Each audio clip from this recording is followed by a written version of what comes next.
So my name is Vishal Agrawal. I'm 35 years of age. As you saw in the video, I am visually impaired. The term visually impaired can be very funny, how you can be mindly challenged and can be considered visually impaired. But in just full transparency, I am fully blind. I was playing cricket and I met with a cricketing accident while playing the sport. A season ball came and hit my head. Sometimes trying to predict yourself and trying to make yourself MS Dhoni is pretty expensive. So the ball came and smashed my head. I went unconscious. A nerve which supplies blood to my retina got impacted. So it was all like, why me? What wrong have I done? Could I change anything by not going and playing that match that day, by wearing a helmet, or just not playing that sport at all? Why me? Why did God do this to me? Did I do something wrong in my 17 years of existence? Did I hurt someone? I made like a bunch of phone calls just apologizing. Hey, dude, if I did something wrong to you, if I broke up with a girl, hey, if I did anything to you, please forgive me, right? Like tears. So many questions, but just lost in darkness. And the only thing which just came out was why me?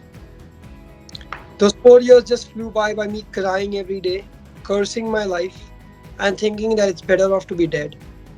If you want to live, then live with some dignity, right? Try. So she gave me two principles of my life on which I live. One, never give up. If you try, there is a probability you can succeed. If you don't, there is a guarantee you fail. And second, be nice, because what goes around comes around. The concept of manufactured luck. We all think to be successful, you need skill and luck.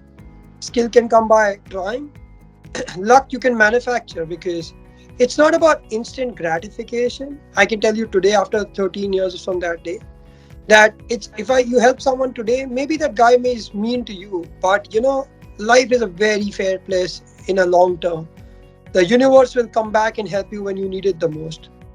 From 2007 to 8, 1 year I tried many jobs to get a many job. Nobody wanted to give me a job. I was so frustrated. So today what you see as Audible used to come free in Kindle back then. So the only asset that I have is my friends and family, and I think that's the biggest asset I consider. And after that is your knowledge. My friends who had gone to other universities, Stanford, Harvard, IITs, and various other colleges in Bombay, they sent me a Kindle way back into that 2005-06 with a lot of technology books, and they also sneaked in a lot of investment books because I was bored. I read a lot of books. In 2008, April 2008, when I was considering what else can I do, so my friend suggested, why don't you start a fund? I like, hey, you know what? Who's going to give me money? And I have no idea how investing works. And jokingly, I told one of my friends in the group, if you think I should do investing, give me some money. Put your money where your mouth is. He was like, yeah, I will.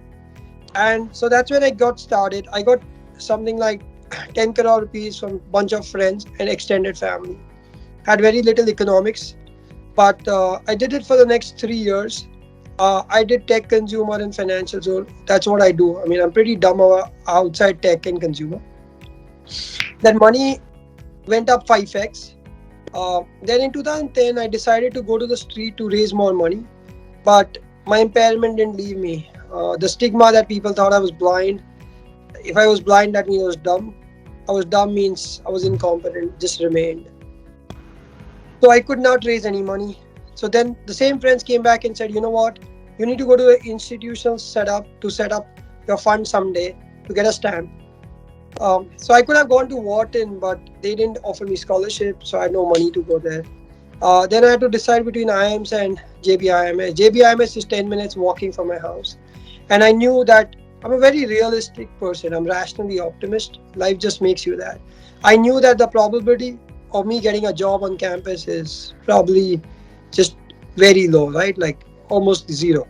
So I had to fight a very bitter court battle with the state authority to write my common entrance test. Mind you, I'll give you an example. For the next 9 months, I wrote 5,000 cold emails. Mind you, I had no network. Saturday to Wednesday, I used to mine email IDs like madhu at m2p.com, madhu Madhu1 at M2P.com. I don't know. Madhu.sudan at M2P.com. Just trials and error. Because someone told me at the second half of the week, people's moods are better. Wrote 5,000 cold emails, got 500 responses back, gave 300 interviews, eventually got an internship with Standard Chartered's fixed income business, which I had no idea what is fixed income. I was an equities guy and more a public equity and slightly a private equity venture capital guy.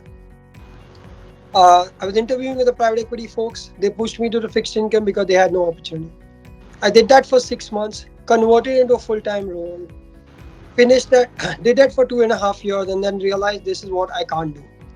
Uh, I went to a bunch of VCs, the same stigma. You're blind. I happen to be the only sight impaired investor in public, private, or venture capital anywhere, any firm in the world today. But doesn't make me proud. I just believe that we all are a byproduct of someone taking a chance on us. Can we be that person on to take a chance on someone else? Create like tons of Vishal Agrawal who if they want to do investing, doing investing. If they want to work for M2P, they're working for M2P. Based on merit, not on charity. But giving an opportunity is empathizing with them. Keeping them forever if they don't perform is sympathizing with them. I want you to empower people and not entitle people. That's the request I have for all of you. We all want to become a better version of ourselves.